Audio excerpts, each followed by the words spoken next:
পিলখানা হত্যাকাণ্ড ধামাচাপা দিতে কোন কোন সাংবাদিকের নাম এলো তদন্তে? পিলখানা বিদ্রোহের পেছনে কি রাজনৈতিক ও গণমাধ্যমের বড় কোনো চক্রান্ত কাজ করেছিল? জাতীয় স্বাধীন তদন্ত কমিশনের প্রতিবেদন কিন্তু সেই দিকেই ইঙ্গিত করছে। প্রতিবেদন অনুযায়ী যখন পিলখানার ভেতরে বিডিআর সদস্যরা তুমুল গুলিবর্ষণ করছে, ঠিক তখনই হাজারিবাগ পিলখানা গেট সংলগ্ন এলাকায় স্থানীয় আওয়ামী লীগের একটি সন্দেহজনক মিছিল দেখা যায়। লেফটেন্যান্ট কর্নেল শামসের বক্তব্য অনুযায়ী সেই মিছিলের সাথে অস্ত্রসহ একটি পিকআপ ভ্যানও পিলখানা সদর দপ্তরে ঢুকেছিল।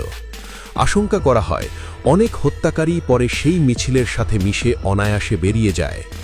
পাশাপাশি এই নির্মম হত্যাকাণ্ডকে ধামাচাপা দিতে গণমাধ্যমের কিছু মানুষের ভূমিকা নিয়ে তীব্র সমালোচনা করেছে তদন্ত কমিশন।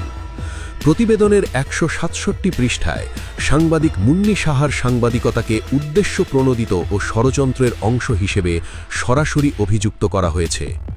একই সাথে জয় মামুন ও মঞ্জুরুল আহসান বুলবুলের ভূমিকা নিয়েও নেতিবাচক সমালোচনা করা হয়।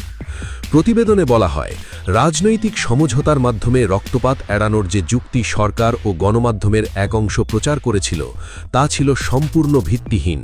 কারণ বিদ্রোহ শুরুর প্রথম ২ ঘণ্টার মধ্যেই পিলখানায় মূল হত্যাকাণ্ড শেষ হয়ে গিয়েছিল। কমিশন মনে করে এটি নিছক কোনো দুর্ঘটনা বা সাধারণ অসন্তোষ ছিল না, বরং এটি ছিল একটি দীর্ঘদিনের সুপরিকল্পিত রাজনৈতিক ও সামরিক হত্যাকাণ্ড।